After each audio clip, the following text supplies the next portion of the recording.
Ladies and gentlemen, welcome to another episode of Boxed Hot. We have in studio today a really rare opportunity to interview somebody who's lived large. He's lived an interesting life that, I would say is into his at least triple career. And this is, a full-time triple career. He made something of his life, at least in three areas that I know of, that are accomplishments that, anybody would dream of.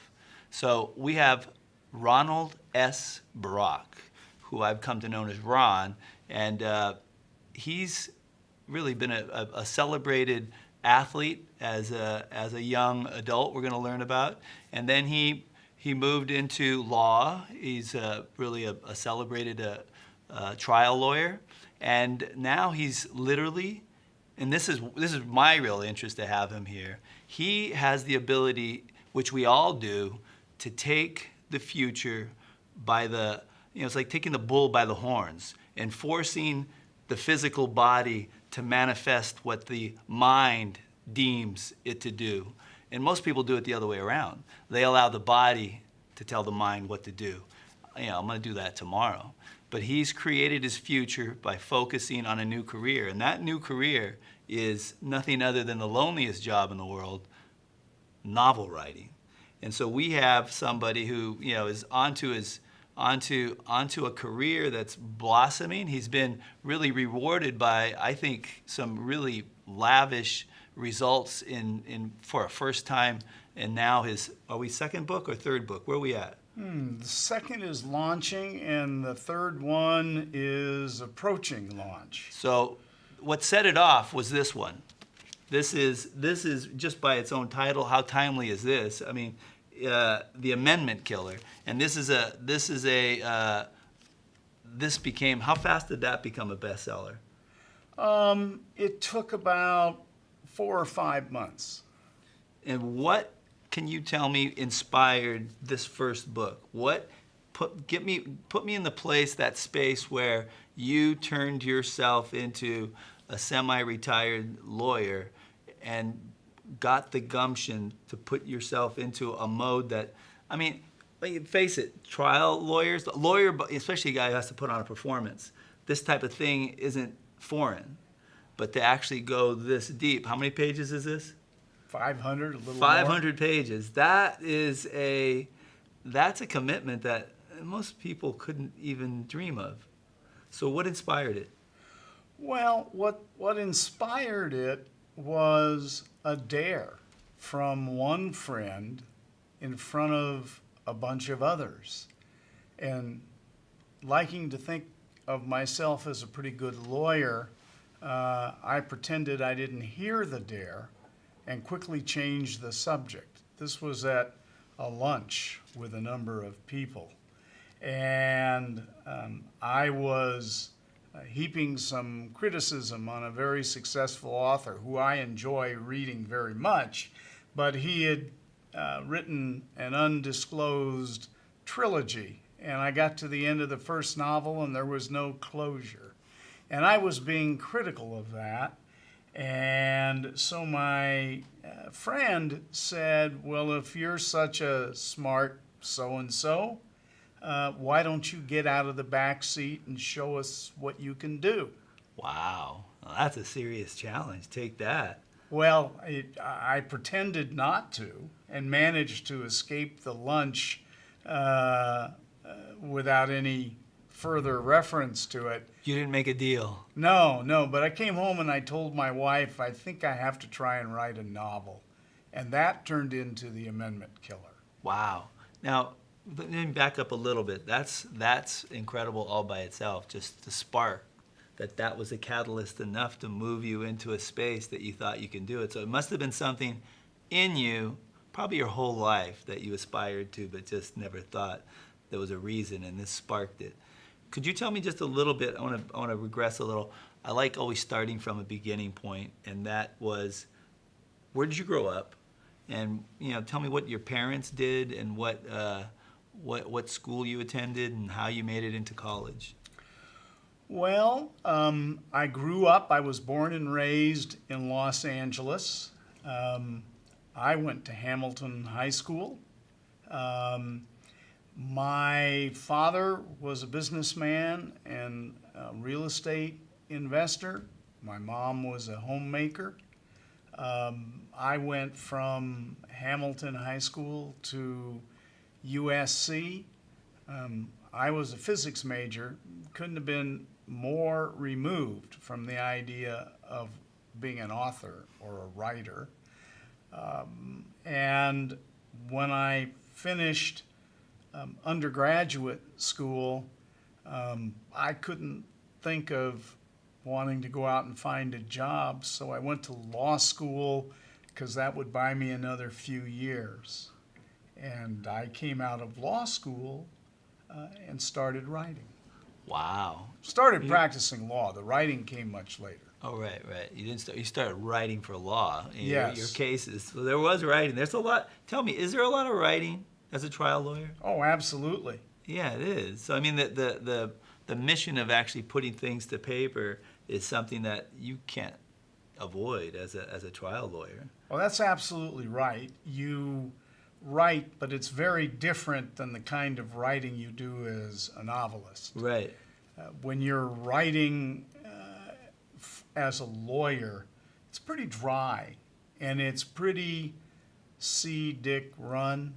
Dick runs fast. Right. And when you're trying a case to a jury, you have to tell them what you're going to tell them, and then you have to tell them, and then you have to tell them what you told them.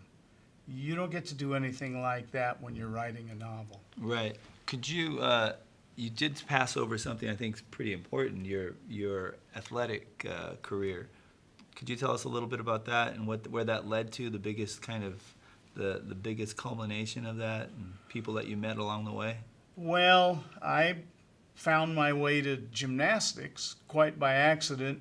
I wasn't big enough to be a football player or a basketball player, but I love sports, and I stumbled across gymnastics quite by accident, actually in junior high school before high school, and I stuck with it, and by the time I was in high school, I was becoming fairly accomplished at it. I don't know if it was talent or just hard work, but I went on to college. I was recruited by most every college that had any kind of a gymnastics program. I continued to matriculate in college. I was the NCAA championship winner in several different events on several occasions. The team I was on won an NCAA championship. And around the time I was a senior, I tried out for and made an Olympic team. I had competed already then internationally, but that was what you refer to as the culmination. For me, that was the highlight. And I did that really as I was a senior at USC and came back from there, and that's when I went to law school. You had an opportunity on one of those, I think it was a national event, to go abroad. What countries did you visit, and what kind of leaders did you meet? Oh, I've been to many countries, but perhaps the most interesting was when I competed around the time I was 17 years old in the Maccabean Games, which is essentially the Jewish Olympics, and it takes place every few years in Israel. And I won 8 gold medals in the Maccabean Games that I was in, which resulted in my being invited by Golda Meir, the Prime Minister, to sit down with her one-on-one and have lunch in her office. Absolutely fantastic experience for a youngster, and she was a terrific person. It scared the daylights out of the officials of the Maccabean team because they weren't sure I could handle it without embarrassing someone. Right. Now, what did you get an offer at the end of that? Was there? Well, she was the quintessential salesperson, and she wanted to recruit me to move to Israel, lock, stock, and barrel, and start running their gymnastics program. And I tried to explain that I was just a freshman in college, and my family was in the United States, and she just had an answer for everything. I could go to school and just come there, in the summertime, things like that. They would move my whole family to Israel. But I think ultimately she found out she wasn't going to close the deal, that I wasn't ready to make that move. Wow, there you go. That when I say that Ron has interesting stories, we've only tapped the surface. Now, tell me, what was the inspiration behind the premise of this, the first book, The Amendment Killer, and what? Give me in a nutshell what we're dealing with. Well, I've already mentioned that I accepted a challenge Right. to write a novel. So the next step was about what? Well, I like politics and I like law, and I like not having to do a lot of research. So good to stick to something you know about. And I'm fairly apolitical. I don't care for either side of the aisle. I'm not overly impressed with politicians. Some of them are really good people, but there are a lot of them who are not. And so I wanted to write about something that would address trying to clean out the swamp, or at least think about ways to do that. And in The Amendment Killer, a group endorsed and created a hypothetical 28th Amendment to the U.S. Constitution. We actually have 27 amendments. And that amendment criminalized all kinds of political abuse and political corruption. Congress was obviously not happy with that, and they filed suit to try and invalidate that amendment, which found its way up to the U.S. Supreme Court to make the final decision in a hearing on an expedited basis because of the importance of the case. On the eve of trial, or hearing, it's not a trial in the Supreme Court, the justice who was believed to have the swing vote received a text that said, "We have your granddaughter. Here's what you need to do." His granddaughter was an 11-year-old diabetic youngster who was kidnapped to control his vote. Wow. Putting him in the position of having to answer the question, would he do what was best for the country if it meant his granddaughter's life? Wow. That's a cliffhanger. It is. Wow. Do you have a problem killing off people in your novel? Well, it depends who they are. I don't want any spoilers, but I would have had a hard time at home if I let the kidnapper kill this 11-year-old youngster. On the other hand, there are people who die in my novels, but not quite as appealing or compelling as the youngster who was kidnapped. In this novel, there's a legal battle going on in the Supreme Court where only the grandfather justice knows what's going on with his granddaughter. But at the same time, there is an equally compelling battle going on between this 11-year-old youngster and her kidnappers. So there you go. That's what set off the firestorm for the prequel, The Puppet Killer. Yes, sir. or the puppet master. The Speaking of Puppet killing. Master. And what's Brooke Latello Thriller? What is that? Well, in my story, like in most novels, you have a protagonist or Right. two. Right. My protagonist isn't the typical lawyer or private dick or something of that sort. My main protagonist is Cyrus Brooks, who Brooks, right. is a trial court judge. And Latello is Frank Latello, who is in fact a homicide investigator, and he is Brooks's arms and legs out in the community where Brooks, as a judge, can't venture.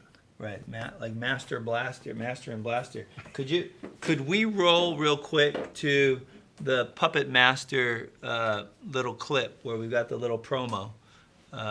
Anytime you're ready.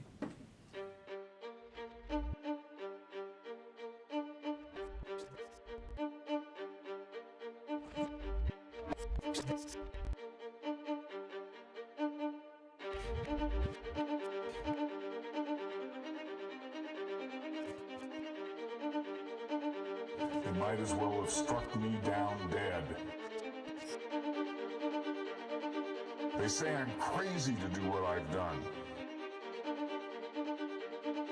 Maybe I am crazy. We have to take our country back. We have to do it now. Want to know why I've done this? Why I'll do it again if I need to?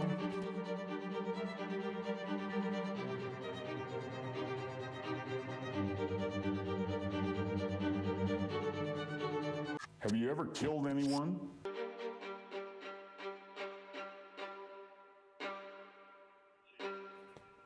Wow. So there you go. That is quite a promo. Could you tell me whose voice was that in that promo?